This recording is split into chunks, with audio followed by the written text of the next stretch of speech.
qof waliba markuu dhasho wuxuu ku dhashaa tilmaamo abuurkiisa guud ahaaneed ku dhafan. waa tilmaamo qofka la kora oo ku tallaaran ayna u badan tahay inta uu nool yahay inay la socdaan.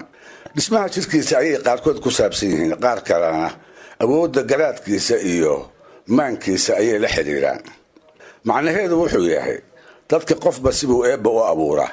ooga ahaan waa lagu kala duwan yahay oo laba si walba isugu eegi ma jiraan. malahaygana lama uumin qaar xagga dhimirka iyo waxgarashada si buuxda uga siman.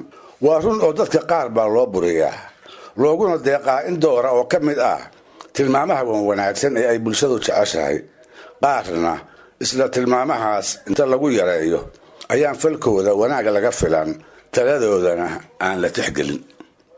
in kaleba iska daayay laba walaalo ah oo isku hooyo iyo isku aabbo ah ayaa si walba u kala duwanaan kara. mid baa dheer, midna waa gaaban yahay. mid baa dheereeya oo dhasha gorayada caga ugu been sheega, midna diin gaboobay uu ka gaabiyaa. mid baa aftahana oo markuu afka kala qaado lala qaraaraa, midna wuxuu noqdaa afgarooc aan wixii ku soo dhaca gudbin karin. haddii uu isku dayana waxa uu sheegayo aan la garan karin. mid baa dabeecad qabow oo dulqaad biirana, midna cara iyo dhiidhi ayaa ka soo horeeya oo qofkii ay laba eray isdhaabsadaanba waa lagu kala hagoogtaa. mid baa geesi ah oo aan boqol dhaba uga leexan, midna wuxuu noqdaa geeriyaale aan shimbiraha hubin haddii ay shababaxleeyaan.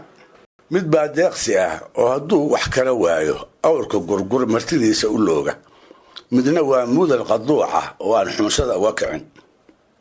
xagga waxbarashada mid baa warka macallinka iyo casharkiisa durbadiiba la salonsiiyaa oo si wacan u waaleeya, midna xisaab sare iska daaye laba ku dar ayaa lagu kala waaya.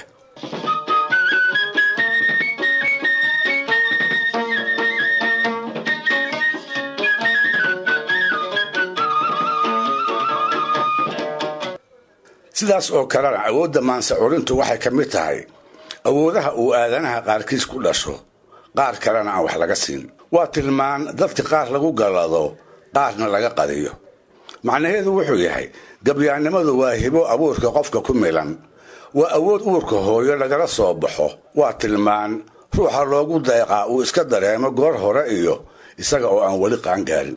in badan baanu la kulannay gabyaa caan ah oo ku sheekaynaya tixihiisii ugu horreeyey kolkii uu isku duway inaanu 10 gu dhammaysan.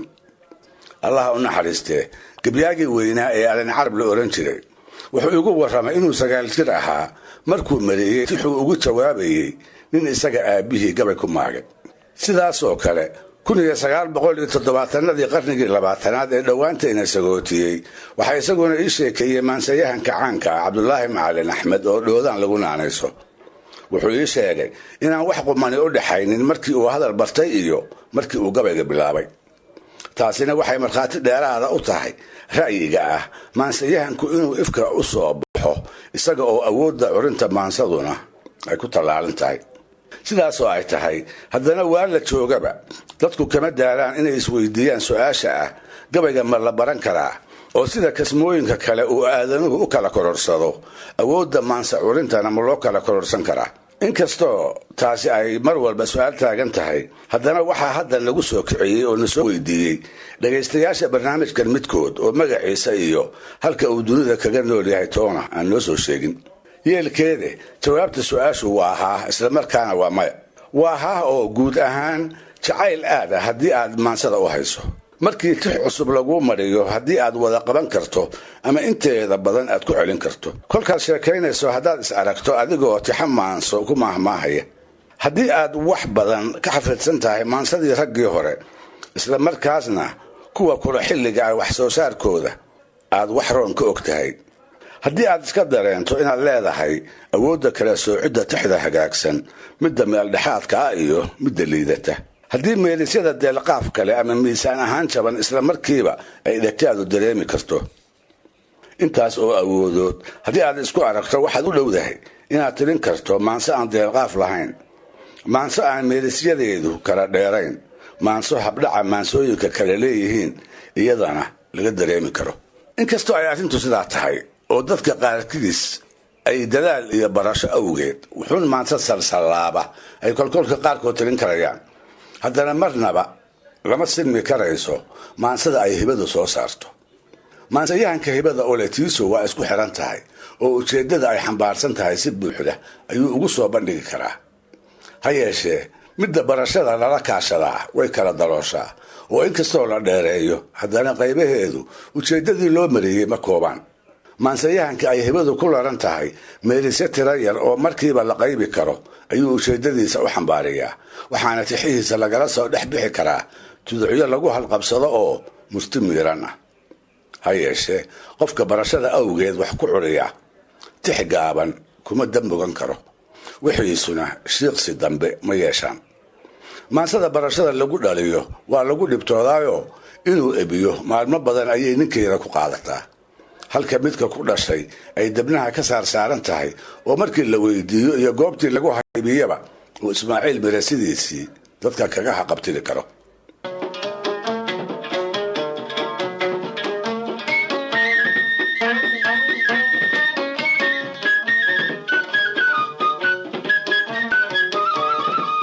sidaa daraaddeed inkastoo farsamo ahaan aad wax badan ka ogaato barashada sida maansada la isugu duwo iyo xeerkeeda, haddana adiga iyo maansayahanka hibada loo siiyey cirka iyo dhulku intay isu jiraan ayaad isu jirtaan marka la isbarbar dhigo midkiin waliba tixaha uu curiyo.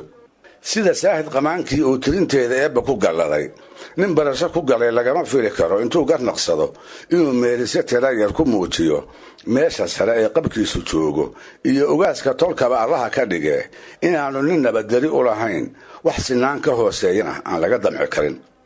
haddii madowga geeduhu engego milayga jiilaalka ma'wiceel, haddii loo kaco maalku wada oomo mijil waa ka qaybsada tolkii mira wadaagaaye masaw aabbahay iyo halkaan magan ka soo gaaray magowsina inaan layga siin, maax la dhuranayo oon malabra kale loo shushubi, wax uga miileeyo aan meesha taagnahay, anaan mududna leefinin aan meeraxaan igu xirnayn, maylima u haysto aan weliba mood iyo salaan ula maleegnaado, saddex magac alle xaajada ah layma marinsiiyo sida koron xiniyaha la muday uma malugnaada. ma nin barasho keliyihii ay curinta maansada u geysay ayaa la garab dhigi karaa Faarax Nuurkii uurka hooyadii kala soo baxay ee isaga oo dadkiisa u digaaya meelisyada kooban ku qeexay hababka kala kaanka ee la isku khiyaamo, isna uu dareensanaa qayrada uu hogaamiyo in lala maagan yahay. Faarax Nuurkii yidhi qabbi hadalka lagu laam karay yaan qaar ka saamacay qalqalloo cadaya, geedigaa idin qadaacaya qayrada xaggee lagu wadaa, qadow ka meelaysa qaadhaawahoodii maxaa qoriga loo siistay, maxaa qaalmahoodii rasaas loogu wada quura. qosol beena fool wada qayaxan qiiraan garanayo ooran afkii laga qafilay qabarna hooseeyo, qusur oodan shabag laysu qubay qoolad iyo xeelad, qulaab iyo kulaab iyo lacaaf la isku qabanayo qiyaamada halkaas soo turqan qunuga soo jeedo, doqon baa halkii lagu qatali qoorta soo dhigan ee maanaha midiya lay qarshaa laygu qali doona, sidee baan qamboosha u cunaa qabiska waabayda buul.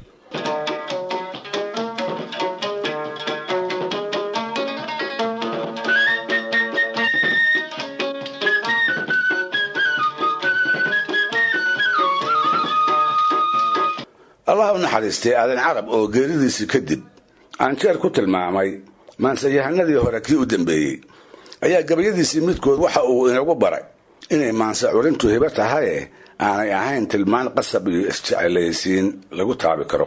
wuxuu markaa u faanayay niman si wada jira ugu soo gabi jiray, isaga oo ugu baanaya curinta maansadu inay tahay hanti isaga si gaara loogu xudumay oo hibo iyo maqaadiir ugu timide aanu sidooda oo kale bawsi iyo barasho ku helin. waxaa meelisyadiisii ka mid ahaa, inkastoo midhaha laga sinmiyo madasha luuqdeeda murti baan ka reebaa hadha iyo anigu maahmaahay miisaan haddaan hadal lahayn, waa micno la'aane maskax baan lahaynine, horaa lay midiidimaye ma maroorsi baa gabaygu, waa ii mihiib galaye maa layga maashado, haddaan layga maarmaynin mulki baan u yeeshaye, maxaa lay martiyi waaye maskab kuma qabee, jeer miyaan laygu magacaabin, waa maxay dadka u muhanayaa meheradaan hayste. amba kama mahoobiyin tolkay maansadaa badanee masar iyo kharduunna uma tegin, mana masaafoone kamana mudanin sheekh ii marsha oo macrifo ay dheere waan mihindisaye, iima dhigin macallin yeershaaye waa shay maqaadiir ku yimid aan yar maamula yeeshow duul masayr ugu dhintee madadkan lay siiyey.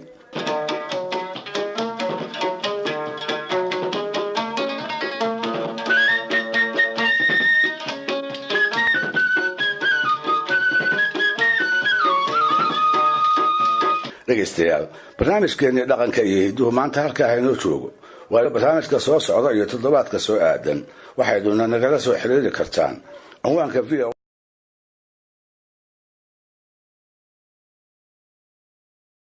fadlan haddii aad janalkan ku cusub tahay sabskrayb saar gambaleelkana daaro si fiidiyowyada cusub aad u hesho haddii fiidiyowgan uu ku cajab geliyeyna like saar sheer garayna